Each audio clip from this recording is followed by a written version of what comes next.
بسم الله الرحمن الرحيم لا حول ولا قوة إلا بالله العلي العظيم الحمد لله رب العالمين وصلى الله على سيدنا محمد وآله الطيبين الطاهرين اللهم أخرجني من ظلمات الوهم وأكرمني بنور الفهم اللهم افتح علينا أبواب رحمتك وانشر علينا خزائن علومك برحمتك يا أرحم الراحمين. We continue our study about waswaas, about the doubts which happen normally with respect to our practices, like washing, like recitation, prayer, and we cannot be satisfied with what we have done. So after the initial discussion that we had in the previous session, now there is a chapter about Hadith from Ahlul Bayt alayhim salam, about wudu, ghusl, and how we should avoid waswas in these cases. Imam Khomeini says, we mentioned something that those who are Ahl Ma'rifat, those who have a deep understanding of Islamic teachings, especially through intellectual and spiritual discourse, have said about the fact that shaitan and satanic sources may communicate doubts to us as the angels may communicate good things. So after that discussion, now we go to something which is understandable more easily, and you don't need to be very well equipped with philosophy or irfan to understand. Everyone can understand, and that is to refer to Hadith and Islamic Sharia when it comes to waswas. He says we have ahadith, we have narrations which are mutawatir, frequently mentioned in every generation of the narrators, and this is so much that leaves no chance for any mistake or fabrication. Hadith mutawatir means that in every generation of narrators, the first person who narrates from Ma'sum, and then the second, then the third, because there are generations, tabaqatul rajal. So in every generation, there are so many people that then we would have no doubt that this must be correct. So we have ahadith which are mutawatir about the fact that Rasulullah sallallahu alaihi wasallam used to make one wash for his wuzu. Ghaslah. Ghaslah means one wash.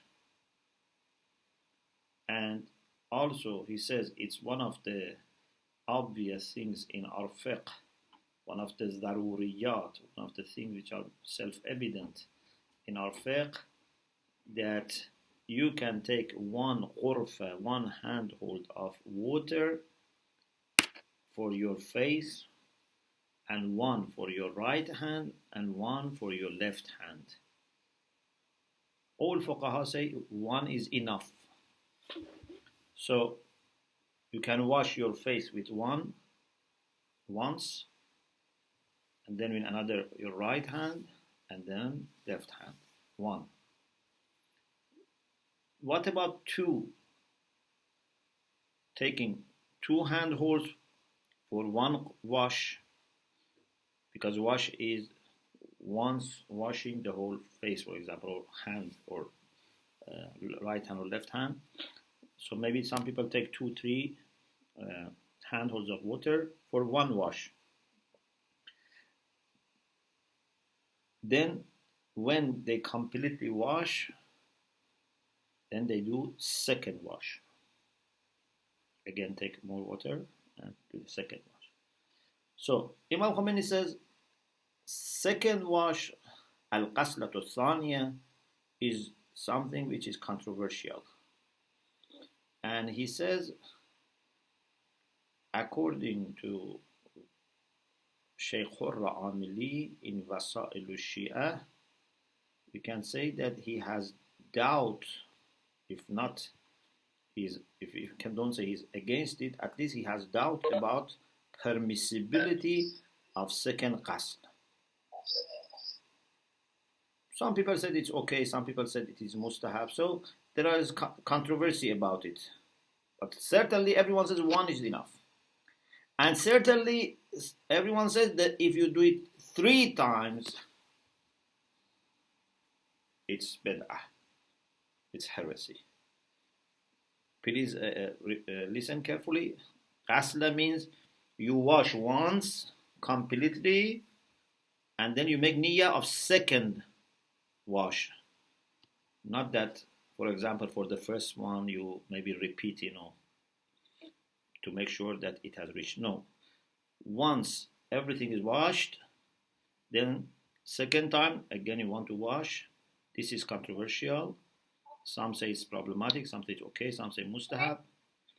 You have to check your marja. But then the third time, it's definitely bid'ah. And then, if with the water of the third wash of your left hand, with that water you make mass, then your wuzu is also going to be problematic.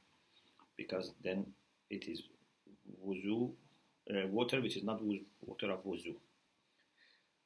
So, when it is so simple and so clear, why we need to use lots of water, and sometimes also there's a tap water, they keep it open, lots of water is wasted for wuzu.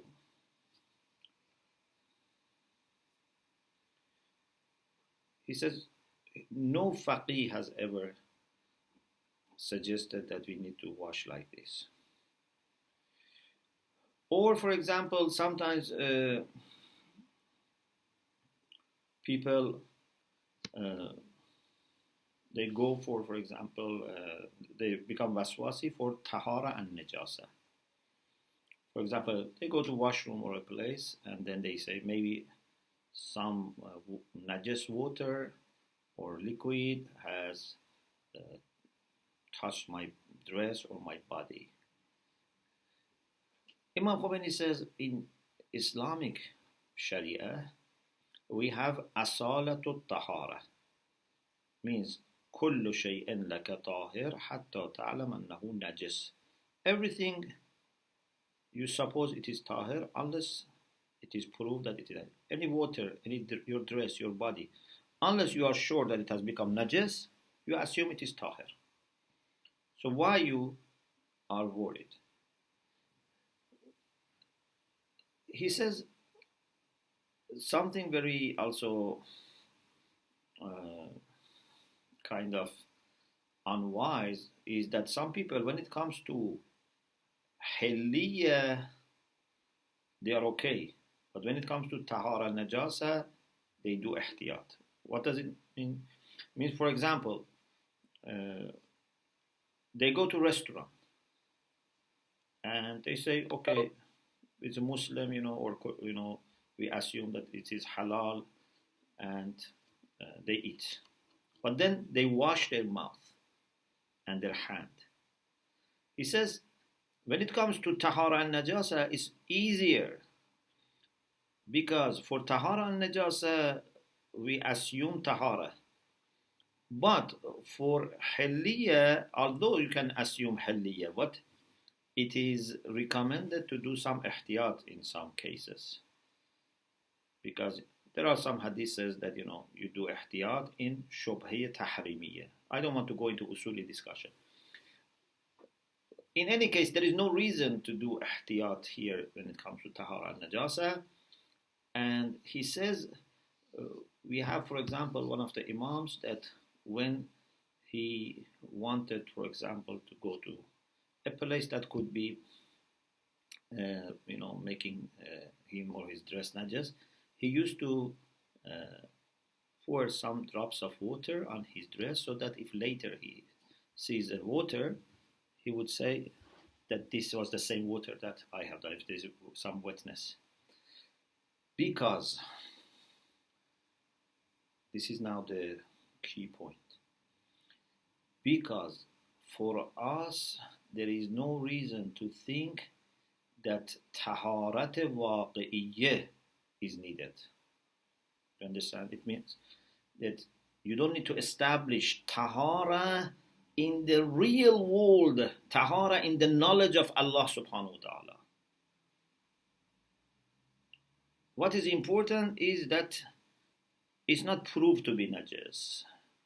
There is a way that based on the rules and regulations we can say it is tahir, even if it is as-salatul tahara, for example.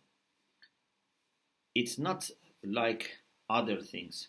For example, when it comes to food, if this person who has given me this food, if his money was not pure, for example, he has stolen money and given me food, I don't know, for me it can be halal, but it may have some spiritual impact on me.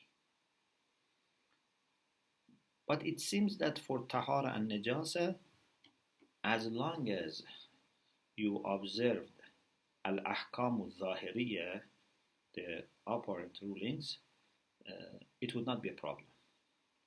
And even if there is a problem, it's so small that you can ignore it. This is why even Ahlul Bayt didn't try to establish tahara and najasa based on ilmul ghayb, on their God-given knowledge. Another issue is about Salatul Jama'ah. Some people don't join any Salatul Jama'ah, say, this Imam, I cannot trust him. Imam doesn't need to be ma'soom, and Imam doesn't need to be known to you perfectly. When you go to a masjid, to a community, and you see there are mu'minin who are following someone in prayer, you can join them. You don't need to inquire or investigate. Yes, if you know personally that this person is not good, that's another issue. But if you don't know, you can follow other people. And many Maraja say, Husn al-Zahiri is enough, like Imam Khomeini. He says in Tahrir al-Wasila, Al-Aqwa anna Husn al-Zahir kashifun ta'abbudiyun. So it means that even if you are not becoming certain, it's enough. And some people, he says, make waswaas in niyyah, for example, takbiratul ihram.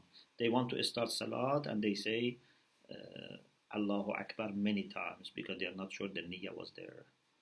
But he says niyyah is something obvious. You cannot do any action without niyyah. Just the fact that you know in your mind that you are doing salat, and this is, for example, salat al-zuhr or salat al-nafile or whatever, this is in your mind and heart, that is niyyah. You don't need to say it. You don't need to do anything special. Some of you might remember the story that I said about that marja that saw one of his followers in a public bath, and so he is immersing in water and coming out, and then for ghusl irtimasi. He asked him, what is the problem? He said, my niyyah is not coming. I have to go again and again, but intention is not there. He said, who is your marja? He said, so and so. He said, it's me.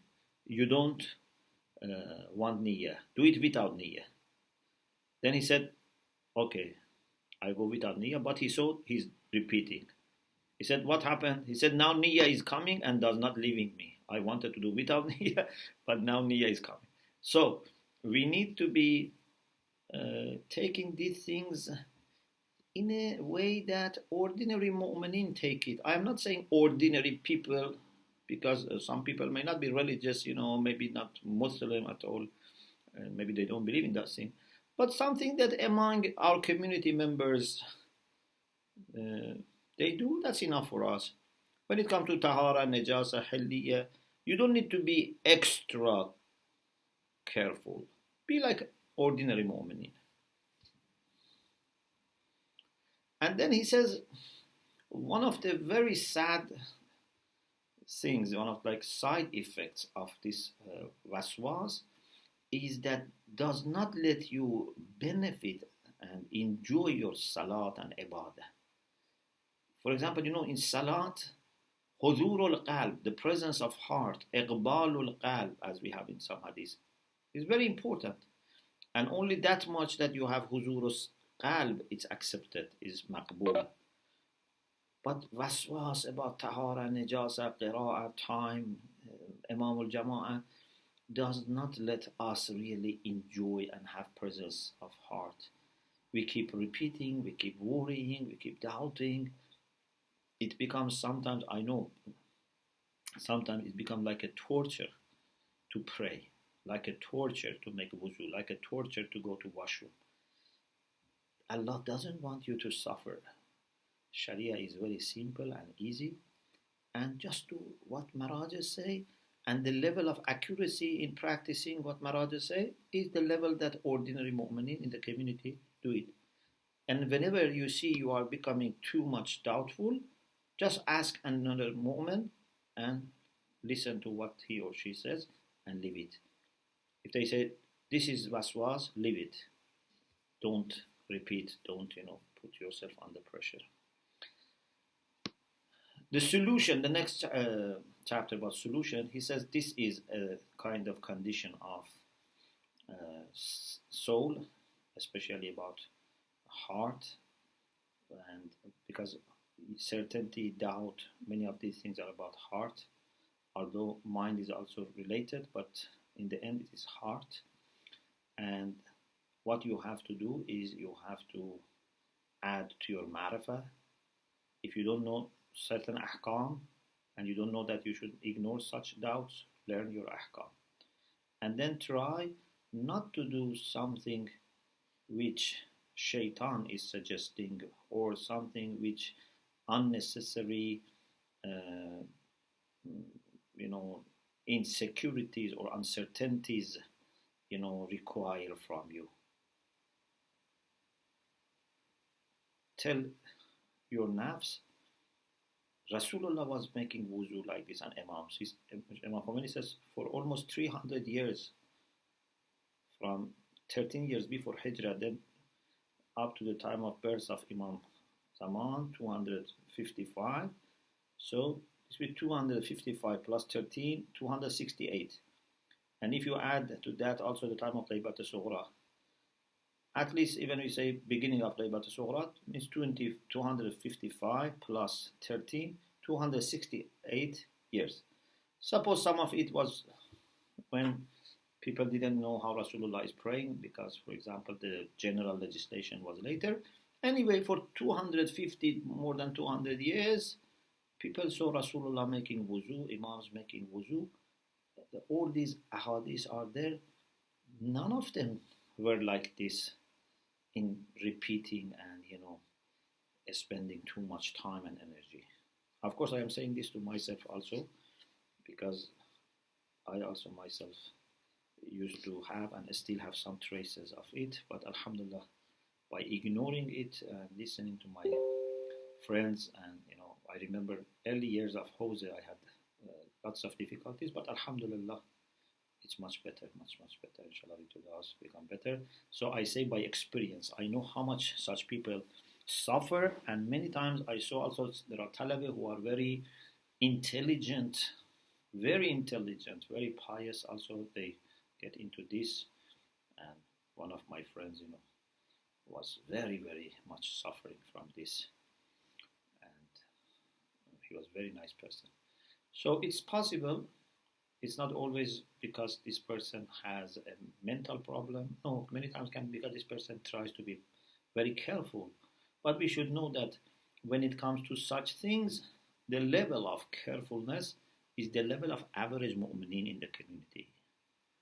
Of course, Ahlul Ilm a little maybe more, but not too much more.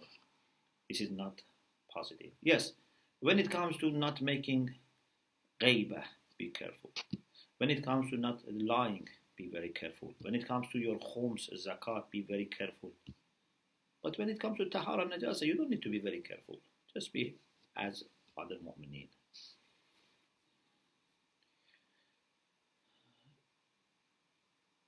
Then he quotes some hadith. In Kafi, there is hadith that the late Sheikh Kulayni, rahmatullah alayh, quotes from Zurara and Abu Basir. Both of them, they said to Imam Baqir or Imam Sadiq. They say, قُلْنَا لَهُ. We said to him. And because they lived with both Imams, so either it was Imam Baqir or Imam Sadiq, but one of the two Imams. Certainly Zurar and Abu Basir never asked any person other than Imam this question. So they said, we told Imam, الرجل يشك كثيرا في صلاته حتى لا يدري كم صلى ولا ما بقي عليه. There is a person, suppose, because sometimes these questions are not about specific cases. They ask general questions so that they learn the ruling. So there is someone that makes lots of doubts in his prayer. And to the extent that doesn't know how many rak'ah he has prayed, how much is left. Either he doesn't know, for example, Salat as he has done yet or not, Ashadat, or maybe he doesn't know is it the second rak'ah, the third rak'ah, the fourth rak'ah. So basically, doesn't know how much he has said his prayer and how much is remaining. Imam alayhi salam said, yu'idu. He has to repeat. But he says, we said, فَإِنَّهُ يَكْثُرُ عَلَيْهِ ذَلِكَ كُلَّمَا أَعَادَ شَكَ. He said, but we told him, this person has become كَثِيرُ الشَّكْ. If he repeats, again he doubts. So for example, in this Salat al-Zuhr, he made doubt, and then if he repeats Salat al-Zuhr, again he makes doubt. He can never make up his mind. Then Imam said, يَمْضِي فِي شَكِّ. In that case, he carries on with his doubt, means doesn't pay attention to doubt. Let the doubt be there. Then Imam alayhi salam said, لا تعبدوا الخبيث من أنفسكم بنقض الصلاة. Do not make khabith. Khabith here means shaitan. Khabith means the vicious one. Do not make Satan used to repetition of salat, breaking your salat and doing again, or completing salat and doing again. Don't let shaitan become used to this. فَتُطْمِعُوهُ. Then you would create in him tama. You make him, tempted to come again and again. فَإِنَّ الشَّيْطَانَ خَبِيثٌ يَعْتَادُ لِمَا عُبِّدَ. Shaitan gets used to what you make him used to it. If you show one compromise, he comes again. So don't give him chance. فَلْيَمْضِ أَحَدُكُمْ فِي الْوَهْمِ وَلَا يُكْثِرَنَّ نَقْضَ الصَّلَاةِ فَإِنَّهُ إِذَا فَعَلَ ذَلِكَ مَرَّاتٍ لَمْ يَعُدْ إِلَيْهِ الشَّيْطَانُ. Imam alayhi salam said, carry on. Don't repeat salat. Don't repeat breaking salat again and again. And if few times you ignore shaitan and don't pay attention, shaitan would not, come back. And lam ya'ud ilayhi shak. Doubt doesn't come back to him. Then Zurara says, Imam said, shaitan wants to be obeyed. إنما يريد الخبيث أن يطاع. Shaitan wants to be obeyed. فإذا عصي. But if he comes and says you are not obeying him, you disobey him, لم يعد إلى أحدكم. The more you disobey, the more shaitan goes away. The more you obey, the more shaitan gets encouraged to come.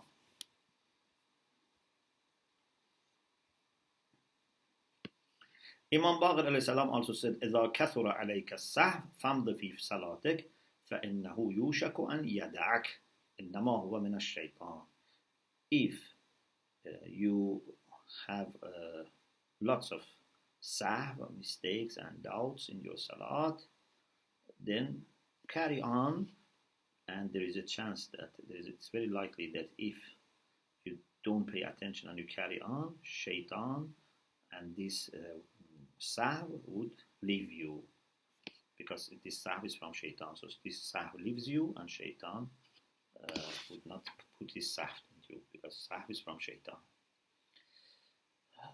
Of course, till this stops, this waswas and these doubts stop, you need tawassul, dua, and ask Allah for refuge, do ista'adah, and this would help. Then he quotes this hadith about ista'adah, asking Allah for protection with respect to shaitan. A person in Kafi says that a person went to Rasulullah, فقال يا رسول الله أشكو إليك ما ألقى من الوسوسة في صلاتي. O Rasulullah, I complain to you about what I meet from waswasa, I mean the waswasa that I go through in my salat. حتى لا أدري ما صليت من زيادة أو نقصان. To the extent that I don't know how much I have prayed. Was it more? Was it less? I am really confused with this waswas. So Rasulullah said, إذا دخلت في صلاتك, when you enter your salat, after you start your salat, فتعن فخذك الأيسر بإصبعك اليمنى المصاب. With your finger for the pointing of the right hand, press your left leg, right hand, left leg, and say Bismillah wa billah tawakkaltu ala Allah a'udhu billahi as-sami' al-alim min ash-shaytan ar-rajim. Bismillah wa billah, in the name of God and with the help of God, I put my trust in God. A'udhu billahi min as-sami' al-alim, I ask God for refuge, the God who is hearing and knowledgeable. From whom? From shaitan, who is a rejected rajim. Imam said, if you do this, فَإِنَّكَ تَنْحَرُ وَتَطْرُدُ, you would send away and reject Satan.